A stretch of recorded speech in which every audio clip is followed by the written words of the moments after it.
श्री दुर्गा सप्तशती पाठ का पहला अध्याय। जय माता दी। है कि महर्षि मार्कंडेय जी बोले, भगवान सूर्य के पुत्र सवर्णी की उत्पत्ति की कथा को विस्तार से कहता हूँ, आप ध्यान से सुनिए। सूर्य की छाया से उत्पन्न सवर्णा जगत जननी महामाया की कृपा से जैसे मनवंतर के अधिपति बने रहे हों, कथा सुनिए। प्राचीन काल में स्वारोचिष मनवंतर के चैतवंशी राजा सुरथ समस्त पृथ्वी के चक्रवर्ती राजा हुए। प्रजा को अपने पुत्र की भांति पालन करते थे। यवन राजाओं से राजा सुरथ की शत्रुता हो गई। दुष्ट दलन राजा सुरथ से उनका भयंकर युद्ध हुआ और थोड़ी सी सेना होने से यवन राजाओं ने सुरथ को हरा दिया। तदंतर राजा अपने नगर में आ राज्य करने लगे, तो भी अन्य शत्रु राजाओं ने राजा सुरथ पर चढ़ाई कर दी है और नगर में भी दुराचारी मंत्रियों ने राजा का कोष, सेना तथा समस्त वस्तुएं छीन ली। तब राजा सूरथ हार कर अकेले ही घोड़े पर सवार होकर शिकार खेलने के बहाने घोर जंगल में चले गए। वहां महर्षि मेघा का सुंदर आश्रम देखा, जो अहिंसक सिंह आदि पशुओं तथा शिष्यों और मुनियों से शोभित था। वहां बैठे हुए महर्षि मेघा को राजा सूरथ ने नमस्कार किया और मुनि से उचित सत्कार पाकर उसी आश्रम में रहे। कुछ काल के बाद फिर वे अपने राज्य तथा प्रजा की चिंता में विचरने लगे कि जिस राज्य को मेरे पूर्वजों ने भली भांति चलाया और प्रजा का पालन किया, वो आज मुझसे चला गया। वे दुष्ट मंत्री राज्य का पालन धर्म नीति के अनुसार कर रहे होंगे या नहीं, और मेरा मुख्य हाथी भी दुश्मन अपने वश में हो जाने से क्या क्या कष्ट भोगता होगा। जो आज्ञाकारी नौकर नृत्य प्रसन्नता से धन और भोजन प्राप्त करते थे, अब उन दुष्ट राजाओं के आश्रम में रहकर कष्ट पाते होंगे। मंत्री राज्य के धन को कुमार्ग में व्यर्थ ही अपव्यय करते होंगे। जो धन मेरे पूर्वजों ने बड़े कष्ट से संग्रह किया था, सो नष्ट हो गया होगा। इस प्रकार वह राजा राज्य की सभी बातों की चिंता करने लगे। कुछ समय पश्चात एक दिन आश्रम के समीप एक व्यक्ति को आते देखा, तो राजा ने उससे पूछा कि अरे भाई, तुम कौन हो और यहाँ क्यों आए हो? तुम्हारा मलिन मुख शोकयुक्त क्यों दिखाई देता है? इस प्रकार राजा सूरथ की बातों को सुनकर उस समाधि नाम के व्यक्ति ने राजा सूरथ से कहा कि हे राजन, मैं समाधि नाम का एक वैश्य हूँ।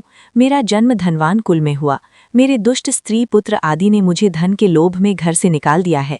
मेरा धन छीन लिया और मैं धन स्त्री पुत्र से रहित हूँ। अब मैं अकेला दुखी होकर इस वन में आया। मुझे अपनी स्त्री बंधुओं का कुछ पता नहीं। मैं यहाँ रहने के कारण अपनी स्त्री पुत्र तथा स्वजनों की परिस्थिति को नहीं जानता कि वो इस समय अपने स्थान पर सुखी हैं या दुखी। मैं ये भी नहीं जानता कि मेरे पुत्र सदाचारी हैं या व्याभिचारी। राजा बोला, जिन स्त्री पुत्र आदि ने तेरे धन संपत्ति को छीन लिया है, फिर उन्हीं के स्नेह में तेरा मन क्यों जाता है? वैश्य बोला, आपने मेरे विषय में जो बातें कहीं वे वास्तव में सत्य हैं, परंतु मैं क्या करूं? मेरा चित्त फिर भी उन्हीं में आसक्त होता है। बताइए क्या करूं? इन स्वजनों के निर्मोही होने पर भी कि मेरे मन में उनके प्रति प्रेम है। मार्कंडेय ऋषि बोले, द्विज श्रेष्ठ। तत्पश्चात राजा सूरथ और समाधि वैश्य दोनों मिलकर मेघा मुनि के समीप गए और प्रणाम करके बैठ गए। मेघा ऋषि के साथ कथा प्रसंग करने लगे। राजा बोला, हे भगवन, मैं आपसे एक बात पूछना चाहता हूँ, आप कृपया करके बताओ। ही महाराज, मेरा मन वश में नहीं।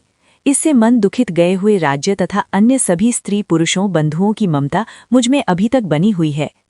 मुनि श्रेष्ठ, ये जानते हुए भी मेरा स्नेह उनसे अज्ञानियों की भांति विशेष बढ़ता जाता है, और समाधि वैश्य को इसके स्त्री पुत्र आदि ने त्याग दिया है तथा इसे घर से बाहर निकाल दिया है। ये भी उनमें अत्यंत आसक्त रहता है। इसी तरह हम दोनों बहुत दुखी हैं कि हे महाभाग, उनके दोषों को जानते हुए भी हम दोनों का हृदय में उनके प्रति ममता में आसक्त रहता है। इतना ज्ञान होते हुए भी ऐसे ममता क्यों है? हम दोनों को अज्ञानियों की भांति मूढ़ता क्यों उत्पन्न हो रही है? महर्षि मेधा ने कहा, समस्त तंतुओं को जानने योग्य ज्ञान होता है। सभी प्राणी पृथक पृथक होते हैं। कोई दिन में नहीं देखते, कोई रात्रि में नहीं देखते, और कोई दिन रात्रि में समान से देखते हैं।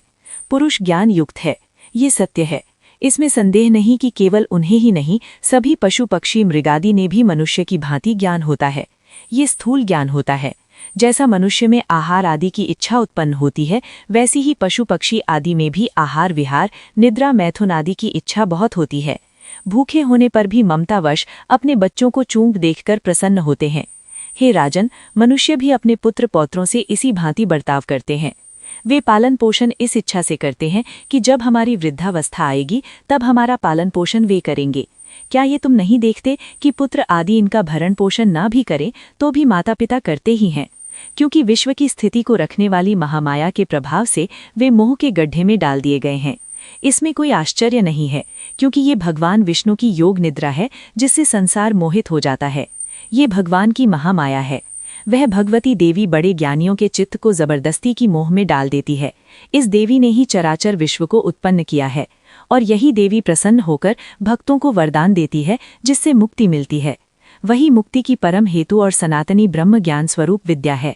राजा बोला, हे भगवन, आप जिसे महामाया कहते हैं वह कौन सी देवी है, कि वे कैसे उत्पन्न हुई और उसका क्या कार्य है? उसका स्वभाव, स्वरूप, उत्पत्ति आदि के विषय में मैं सुनना चाहता हूँ। स्वभाव सभी वृत्तांत मुझे सुनाइए। ऋषि ने कहा, वह देवी नित्य है और सब चराचर में व्याप्त है, तथापि उसकी उत्पत्ति अनेक भांति से है। उस कथा को तुम मुझसे सुनो। वह भगवती देवताओं की कार्यसिद्धि के लिए उत्पन्न होती है और अजन्मा उत्पन्ना कहलाती है। जब भगवान विष्णु संपूर्ण विश्व को त्याग अंत में जल ही जल करके योग निद्रा में शेष शैया पर शयन कर रहे थे, उस समय विख्यात मधु और कैटब नाम के दो घोर असुर भगवान विष्णु के कान की मैल से पैदा होकर ब्रह्मा जी को मारने को तैयार हुए। ब्रह्मा जी विष्णु भगवान के नाभि कमल पर स्थिति उन दोनों भयंकर असुरों को मारने को आता देखकर और भगवान विष्णु को सोता हुआ देखकर ब्रह्मा जी योग निद्रा की प्रसन्नतार्थ एकाग्र मन से स्तुति करने लगे, जिससे कि भगवान विष्णु के नेत्रों से भगवती योग माया अपना प्रभाव हटा लें और भगवान जाग पड़ें। वह योग माया विश्वेश्वरी जगन्माता जगत स्थिति संहार करने वाली भगवान विष्णु की अतुल तेज वाली निद्रा स्वरूप अनुपम शक्ति है।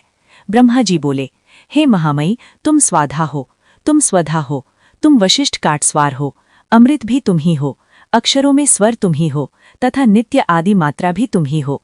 हे देवी, तुम ही संध्या, सावित्री और संसार की जननी हो। और हे मातेश्वरी, विश्व को उत्पन्न, पालन और संहार करने वाली भी आप ही हो। आप ही महाविद्या, महामाया, महामेधा, महास्मृति और महामोहा, महादेवी, महासुरी हो। आप ही की समस्त चराचर के तीनों गुणों को उत्पन्न करने वाली प्रकृति हो। आप ही कालरात्रि, प्रलय स्वरूपा, महारात्रि तथा दारुण मोहरात्रि हो। आप खड़ग, शूल, घोर गदा, चक्र, शंख, धनुष्य, बाण, भूषुंडी, परिघल आदि अस्त्र शस्त्रों को धारण करने वाली हो। हे देवी, आप ही सौम्यता हो तथा संसार में आप ही अति सुंदर हो। पर और अपराध में श्रेष्ठ आप ही परमेश्वरी हो। जो इस विश्व की रचना, पालन और संहार करते हैं, उन भगवान विष्णु को आपने अपनी निद्रा वश में कर लिया है। फिर भला बतलाइए, और कौन आपकी प्रार्थना करने में समर्थ है, जबकि आपने भगवान विष्णु, ईशान तथा मुझसे ये शरीर ग्रहण कर लिया है। आप तो अपने प्रभाव से स्वयं प्रशंसित हो। मधु और कैटब नाम के इन महादुष्टों को आप मोह लीजिए और विश्वपति भगवान अच्युत को जगाइए। इन दोनों महान असुरों का संहार करने के लिए भगवान को बुद्धि दीजिए। ऋषि बोले, इस प्रकार जब ब्रह्मा जी ने मधु और कैटब असुरों के संहार के लिए तथा भगवान विष्णु को जगाने के लिए तामसी देवी की प्रार्थना की, तो उसी समय भगवान विष्णु के नयन, मुख, नाक, भुजाओं, हृदय और वक्ष स्थल से निकलकर अवयुक्त योग माया उपस्थित हो गई और योग निद्रा से भगवान जाग गए। तदंतर भगवान विष्णु ने उन पराक्रमी, वीर्यवान मधु और कैटब असुरों को देखा, ब्रह्मा जी को खाने के लिए जिनकी आंखें लाल हो रही थीं। तब भगवान विष्णु ने शेष सैया से उठे और असुरों से 5000 वर्ष बाहुयुद्ध किया। अति बलशाली महाउन्मत्त दोनों असुरों को महामाया ने मोहित रखा था। अतः दुष्टों ने भगवान से कहा कि आप हमसे वरदान मांगो। भगवान ने कहा, यदि तुम मुझ पर प्रसन्न हो तो मेरे हाथ से तुम्हारी मृत्यु हो। मैं तो केवल यही वर चाहता हूँ। ऋषि ने कहा, इस भांति जब भगवान उनसे ये वरदान ले लिए तो वे भगवान से कहने लगे कि हमें सर्वत्र जल ही जल दिखाई देता है, इसलिए हे भगवान, हमारा वध उस स्थान पर कीजिए जहाँ पृथ्वी पर पानी ना हो। ऋषि मेघा ने कहा। तब भगवान विष्णु ने शंख, चक्र, गदा धारण किए और उससे तथास्तु कह दोनों के सिर अपनी जांघों पर रखकर चक्र से काट दिए। इस प्रकार ये महामाया देवी श्री ब्रह्मा जी की प्रार्थना करने पर स्वयं उत्पन्न हुई। राजन, मैं अब इसकी प्रभाव को बताता हूँ, आप ध्यान से सुनो। माता रानी से यही प्रार्थना है कि वो आप सभी की सारी इच्छाएं पूर्ण करें। जय माता दी।